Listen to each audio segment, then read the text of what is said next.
ഇപ്പം കമൽഹാസൻ രജനീകാന്ത് തമ്മിൽ 47 വർഷത്തിന് ശേഷം വീണ്ടും വരുന്നൊരു പ്രൊമോ കണ്ടു. അപ്പം ഞാൻ ചോദിക്കുന്നത്, നിങ്ങളെല്ലാം ആ ഒരു സ്കൂൾ അപ്പം തൊട്ടേ ഉള്ള ആ പ്രൊമോ കണ്ടിരുന്നതാണ്, എങ്ങനെ ഉണ്ടായിരുന്നു വീഡിയോ കണ്ടിരുന്നത്? വീഡിയോ കണ്ടതിനെ പറ്റി അതെപ്പോഴും നമുക്ക് ത്രില്ലുണ്ടാക്കുന്ന സംഗതിയില്ല. ആ ഒരു വാക്ക് തന്നെ നമ്മൾ പ്രൊമോ കാണണമെന്നേ ഇല്ലല്ലോ. ആ ഒരു വാക്ക് തന്നെ എത്രയോ കാലമായിട്ട് ആൾക്കാർ നോക്കിക്കൊണ്ടിരിക്കുകയല്ലേ. 47 വർഷമായത്.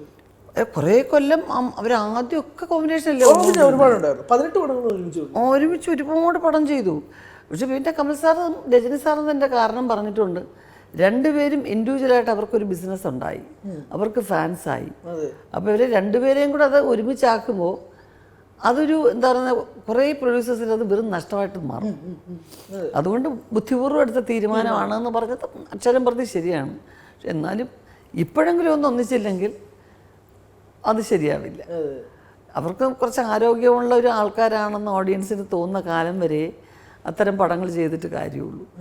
അല്ലാതെ ഇനിയും കുറേ പ്രായമായിട്ട് രണ്ട് അപ്പൂപ്പന്മാരെ അയൽ വീട്ടിൽ താമസിച്ചിങ്ങനെ എന്തൊക്കെയുണ്ട്, മക്കളൊക്കെ കല്യാണം കഴിച്ച് പോയല്ലോ എന്ന് പറഞ്ഞ് അങ്ങനെ ആ തരത്തിൽ കാണാൻ ഓഡിയൻസിന് ഇഷ്ടം ഉണ്ടാവില്ല. അവരെ ഇങ്ങനെ അവർ അതിന് മുമ്പ് തന്നെ വന്നതിന് ശേഷമാണെങ്കിൽ ചിലപ്പം അക്സെപ്റ്റ് ചെയ്യും. മനസ്സിലായി.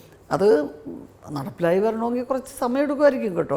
രണ്ടുപേരും അവരുടേതായ തലത്തിൽ നിൽക്കുമല്ലേ. അതെ, പക്ഷെ അതും ഭയങ്കരമായിട്ട് ആളുകളെ ആഘോഷിച്ചതുകൊണ്ടാണ് ഞാൻ എടുത്ത് ചോദിച്ചത്.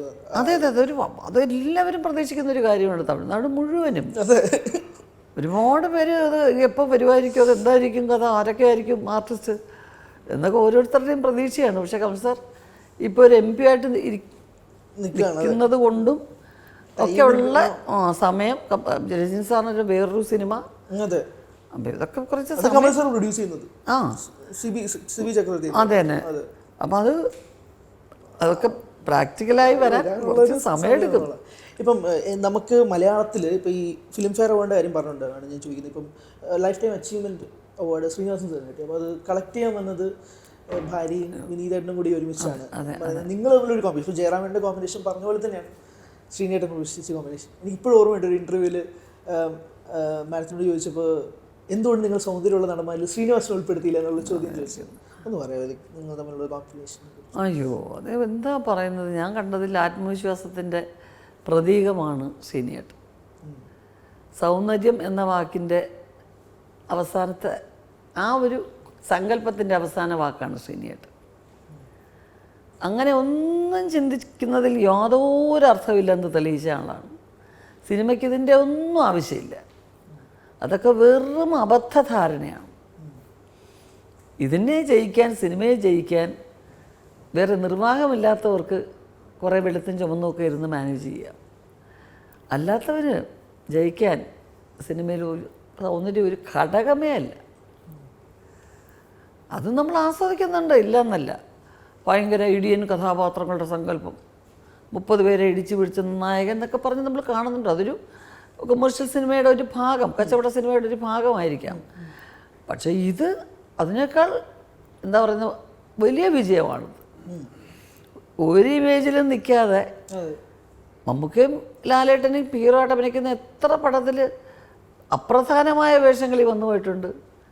തമ്പ്രാൻ തമ്പ്രാൻ എന്ന് പറഞ്ഞ് ഓടി കിടക്കുന്ന ക്യാരക്ടർ, ഒരു മറവത്തൂർ കനവിലെ ക്യാരക്ടർ നോക്കി, പിന്നെ ചിത്രത്തിലെ ക്യാരക്ടർ നോക്കി, എത്ര ക്യാരക്ടേഴ്സ് അങ്ങനെ ചെയ്തിരിക്കുന്നു. ഏറ്റവും വലിയ ഉദാഹരണം പറയാനാണെങ്കിൽ ഒരു മുത്തശ്ശി കഥ. ആ അവസാനം വന്നും ഒരു സ്ത്രീയുടെ തെറിയും കേട്ട് ഒരു അടിയും വാങ്ങിക്കാൻ വേണ്ടി ഒരു ആർട്ടിസ്റ്റ് നിൽക്കില്ല. അതിന് മാത്രമായിട്ട് ഒരു ആർട്ടിസ്റ്റ് നിൽക്കത്തില്ല. ശ്രീനേട്ടൻ എന്നല്ല, ആദ്യം ഒരു സിനിമ ചെയ്ത ആക്ടർ എടുത്ത് പറഞ്ഞാൽ അയ്യേ ക്ലൈമാക്സിൽ വന്നൊരു വലിയ തെറിയും കേട്ടൊരു അടിയും കൊള്ളുന്ന അത് വേണോ എന്ന് ചോദിക്കും. ശ്രീനിവേട്ടനില്ലാതെ ആരും ചെയ്തില്ല. അതാണ് അയാളുടെ ആത്മവിശ്വാസം. ഇത് ചെയ്തതിൻ്റെ പേരിൽ എനിക്ക് ചുക്കും സംഭവിക്കാൻ പോകുന്നില്ല മലയാള സിനിമയിൽ. അങ്ങനെയൊക്കെയാണ്. പിന്നെ അദ്ദേഹത്തിൻ്റെ എഴുത്ത് ആസ്വദിച്ച് ജനത്തിന് ആസ്വദിക്കാൻ പറ്റുന്ന ഒരു എഴുത്ത്, അതാണ് വലിയ കാര്യം. ഒരു ജനപ്രിയ സിനിമ ഉണ്ടാക്കുന്ന സാധാരണ സംഭവമല്ല. എനിക്ക് മാത്രം ഇഷ്ടപ്പെട്ടൊരു കഥ എനിക്ക് എടുക്കാം, നല്ലൊരു ചിലവാക്കാൻ ആളുണ്ടെന്നുണ്ടെങ്കിൽ, മനസ്സിലായില്ലേ. പക്ഷെ അത് ജനങ്ങൾക്ക് ഇഷ്ടപ്പെടുന്നൊരു സിനിമ എടുക്കുക എന്ന് പറഞ്ഞു കഴിഞ്ഞാൽ വലിയ സംഭവമാണത്. അതൊക്കെ നടത്തിയ ആളാണ്. എല്ലാ കാലത്തും എനിക്ക് ശ്രീനേട്ടനോട് വ്യക്തിപരമായിട്ടും വലിയ ഇഷ്ടമാണ്, ആദരവാണ്. ഇന്നെല്ലാം ഓർമ്മയിലെക്കാലവും തങ്ങി നിൽക്കുന്ന കാര്യങ്ങളൊക്കെയാണ് ചെയ്തിട്ട് പോയിട്ടുള്ളത്. ഇനി മക്കൾ തെളിയിക്കണം ബാക്കി. ബിനുവിന് കുഴപ്പമില്ല. ധ്യാനൊക്കെ കരയുന്ന പിന്നെ കാഴ്ച കണ്ടപ്പോൾ സങ്കടം. ധ്യാൻ ഒരുപാട് കളിയാക്കുകയൊക്കെ ചെയ്യുന്ന ആളാണെങ്കിലും മനസ്സ് ധ്യാൻ്റെ പിള്ളേരുടെ കൂട്ടാണ്. സത്യം.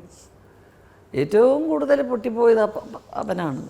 നമുക്ക് വിഷ്വലി കാണുമ്പോൾ തന്നെ ഭയങ്കര ഹോണ്ടിങ് ആണ്, സങ്കടമാണ്. ഞാനും ജയറാമും ഒന്നിച്ച് ആ പാണ്ഡ്യരാജൻ്റെ പടത്തിലൊരു ക്രൂഷ്യൽ സ്റ്റേജിലായിപ്പോയി. വല്ലാത്തൊരു കോമ്പിനേഷനും വല്ലാത്തൊരു സിറ്റുവേഷനും. വിട്ടിട്ട് വന്നാൽ ആ പടം പകുതിയിൽ നിന്ന് പോകും. പകുതിയിൽ നിന്ന് പോയാൽ ഒരു വലിയ നഷ്ടത്തിലോട്ടാണ് ഡയറക്ടറെയും ആ പ്രൊഡ്യൂസറെയും നമ്മൾ തള്ളിവിടേണ്ടി വരും. അങ്ങനത്തെ ഒരു അവസ്ഥയിലായിപ്പോയത് കൊണ്ടാണ്. ഇല്ലെങ്കിൽ ആദ്യം ഓടിയച്ച നാളായിരിക്കും ഞാൻ. പിന്നെ അങ്ങനെ പ്രൂവ് ചെയ്യേണ്ട ആവശ്യമില്ല എനിക്ക് എന്നുള്ളത് എനിക്കും അറിയാം, ശ്രീനേട്ടനും അറിയാം, അവരുടെ കുടുംബത്തിനും അറിയാം.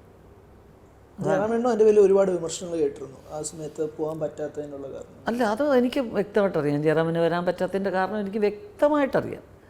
ഞങ്ങൾ രണ്ടുപേരും ഒരുപോലൊരു അവസ്ഥയിൽ ആ സിനിമയിൽ പെട്ടുപോയതാണ്.